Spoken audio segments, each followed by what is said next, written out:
السلام عليكم ورحمة الله وبركاته. ازيكم عاملين ايه؟ يا رب تكونوا كلكم بخير. النهاردة هنعمل الكحك على السخن بطريقة امهاتنا وجداتنا اللي طعمه وريحته عمرنا ما هنقدر ننساهم، في منتهى الجمال.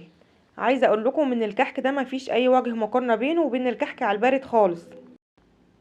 اول حاجة هنبدأ نجهز الحشوات. معايا هنا عجوة، حطيت عليها معلقتين سمنة بلدي ورشة قرفة ومعلقة صغيرة مية ورد ومعلقة سمسم متحمص. هعجنهم مع بعض كويس جدا، وبعد كده هبدأ اشكلهم كور صغيرة، كور صغيرة كده على قد الكحكاية اللي احنا هنعملها. هجهز كل كمية العجوة اللي معايا بنفس الشكل كده، هكورها كور صغيرة واخليها في طبق علشان تبقى جاهزة على الحشو على طول. وهجهز الملبن، حطيت عليه معلقتين سمنة بلدي ومعلقة سمسم محمص، وهدهن ايدي بشوية من السمنة اللي حطيتهم، وهبدأ اعجن الملبن. وبدهن ايدي بالسمنة كويس علشان الملبن ما يلزقش في ايدي وانا بعجنه وبكوره. تقدري تحط عليه مكسرات مجروشة او تعمليه سادة خالص من غير اي مكسرات.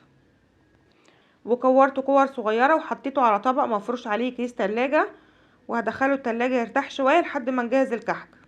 بعد كده معايا كيلو دقيق، بس المهم الدقيق ما يكونش دقيق مخبوزات، لازم يكون دقيق كحك وبسكوت او دقيق متعدد الاستخدامات. وحطيت عليهم ربع معلقة صغيرة ملح ومعلقة صغيرة بيكنج باودر ومعلقة كبيرة من ريحة الكحك. وهقلبهم كويس جدا مع بعض، ما نكترش في البيكنج باودر قوي علشان النقشة ما تروحش بعد السوا. معايا 550 جرام من السمنة البلدي، عايزة تستخدمي سمنة نباتي مفيش مشكلة، عايزة تعملي خليط من السمن البلدي والسمن النباتي زي ما تحبي، بس كل ما جودة السمنة بتبقى حلوة طعم الكحك هيكون احلى. هحطهم في طاسة واحطهم على النار علشان اقدحهم كويس.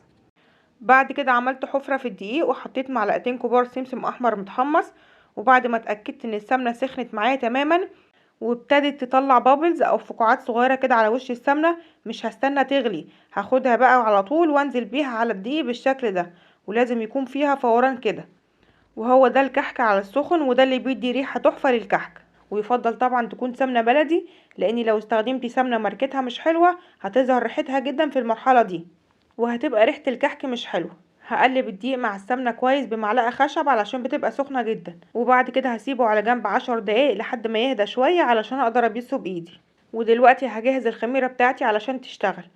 هحتاج كوباية الا ربع مية دافية ونحطهم في كوباية اوسع شوية علشان الخميرة لما تتفاعل يبقى فيه مساحة والخميرة ما تفرش بره الكوباية. وحطيت عليهم معلقة كبيرة خميرة فورية ومعلقتين كبار سكر، هقلبهم واغطيهم واسيبهم على جنب لحد ما تتفاعل علشان نتأكد ان الخميرة بتاعتنا شغالة. والمية تكون دافية بس ما تكونش سخنة قوي علشان ما تموتش الخميرة.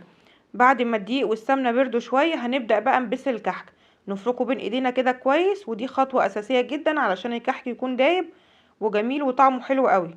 هبس الدقيق لمدة 10 دقايق او 15 دقيقة، مش اقل من كده. عايزة الدقيق بتاعي يتشرب السمنة كويس جدا جدا. وعلى ما خلصت بس الكحك الخميرة كانت خلاص اتفعلت، هنزلها على الدقيق والسمنة، وفي المرحلة دي مش هعجن خالص، يا دوب هلم العجينة بالمية بس. بعد ما بنضيف السوائل ممنوع خالص نعجن الكحك علشان ما نعملش عرق للعجينة، مش عايزين نفعل مادة الجلوتين اللي بتبقى موجودة في الدقيق. كتر العجن في المرحلة دي هينشف معاكي الكحك، بس بأطراف صوابعي كده هلم كل المية. وهنا هلاحظ ان قوام العجينة ابتدت تتغير شوية، بقت مفرولة شوية، وبعد كده هتبتدي تلم معايا تاني. كده الكحك خلاص ابتدى يلم معايا، هنعمله اختبار. هاخد حتة من العجينة وابتدي اكورها واضغط عليها بصبعي او بالبصامة. لو الكحك شقق معاكي يبقى محتاج معلقتين كبار كمان من المية، مش هنكتر اكتر من كده. او تجربيه بالمنقاش، لو لقيت المنقاش بينتش الكحكايه او بيطلع النقشه في المنقاش يبقى محتاج شويه ميه صغيرين. بس العجينه ما شاء الله زي ما انتوا شايفين مظبوطه جدا ومش محتاجه اي حاجه، بس انواع الدقيق بتختلف عن بعضها. هغطي الكحك واسيبه يرتاح 10 دقايق لحد ما اجهز الصواني. وجينا بقى لاحلى مرحله، وهي مرحله تشكيل الكحك ونقشه. هاخد حته من الكحك واكورها بالشكل ده، وبعد كده بعمل فيها حفره واحط فيها الحشو، وارجع اقفلها تاني واكورها كويس وابدا انقشها. اكتبولي بقى، بتحبوا تنقشوا الكحك بالمنقاش ولا من الناس اللي بتحب تنجز وتشكله بالبصامه؟ دي اول نقشه معايا، عملت 3 خطوط بالعرض وهعمل تحتهم 3 خطوط بالطول، وبعدين تحتهم 3 خطوط بالعرض، واقلب الكحكايه وهعمل تحت الخطوط اللي بالعرض خطوط بالطول، وتحت الخطوط اللي بالطول خطوط بالعرض، لحد ما اخلص الكحكايه كلها. وده بيبقى شكلها حلو قوي. وبنفس الطريقة هاخد حتة من العجين واكورها وهرجع احط فيها الحشو واكورها تاني، وبعد كده هبدأ انقشها. عملت خط بطول الكحكاية في النص بالشكل ده، وهاجي على نص الكحكاية هعمل فيها خطوط نازلة بالورب، وقلبت الكحكاية وعملت خطوط بالورب طالعة لفوق في الناحية التانية. وده شكل ورقة الشجرة. بعد كده الكحكة اللي بنقشها بحطها في صاج فاضي مش مدهون اي حاجة خالص، وبسيب مسافة صغيرة بين الكحكاية والكحكاية اللي جنبها. وحاول تخلي كل حشوة من الحشوات منقوشة بشكل معين علشان تعلمهم في الاكل. والنقشة اللي بعد كده عملت خطوط على جنب الكحكاية نازلة تحت بعضها بالورب، وعملت جنبهم صف تاني من الخطوط طالع بالورب على فوق، عامل كده زي التمانية. وبعد كده عملت خطوط بالورب طالعة على فوق زي السبعة، عاملة زي السبعات والتمانيات، واسمه شكل الزجزاج. ودلوقتي هنعمل نقشة الوردة. عملت خطوط كده داير ما يدور الكحكاية، وبعد كده هعمل خطوط جوه الكحكاية علشان تدينا شكل رباعي. شكلها كمان حلو قوي. ودي اخر نقشة معايا. في نص الكحكاية هعمل خطين بالطول جنب بعض بالشكل ده، وبعد كده عملت خط بالعرض من الناحية دي وخط بالعرض من الناحية التانية علشان يقسموا لي الكحكاية 4 تربع، وفي كل ربع هعمل 3 خطوط بالشكل ده زي المثلث.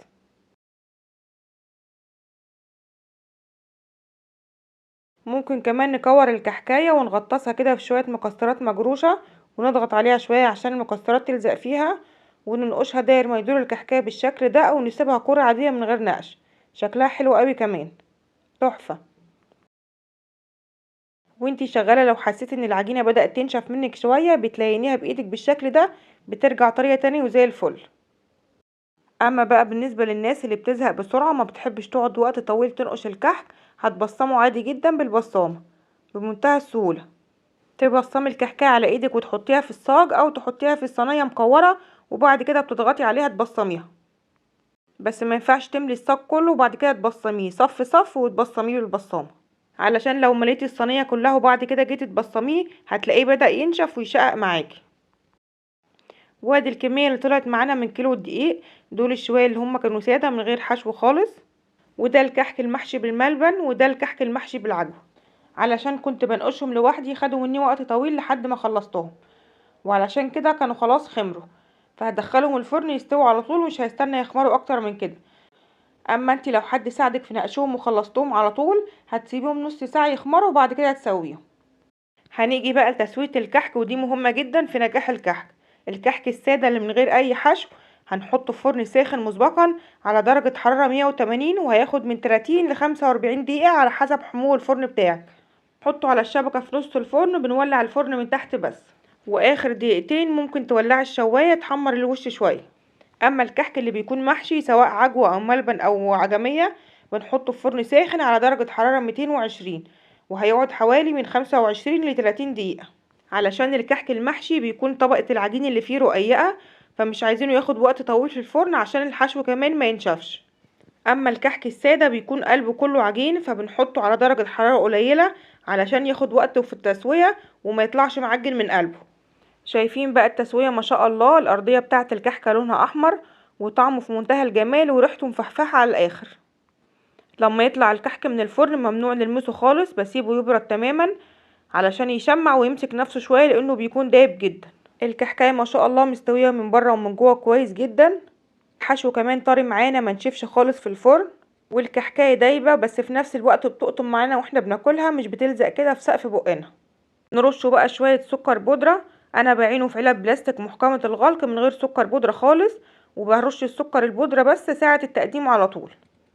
جربوا بقى شوفوا النعومية قد ايه ناعم ودايب ومش متحمل اضغط عليه بايدي، بجد تحفة. انا كده خلصت الفيديو بتاعي، بتمنى يكون عجبكم واستفدتم منه. ولو عجبكم الفيديو ما تنسوش تعملوا لايك وشير علشان الكل يستفاد، ولو لسه ما اشتركتوش في قناتي يشرفني تشتركوا وتفعلوا جرس التنبيه على الكل علشان يوصلكم كل جديد. استودعكم الله واشوفكم ان شاء الله على خير في وصفة جديدة. سلام عليكم.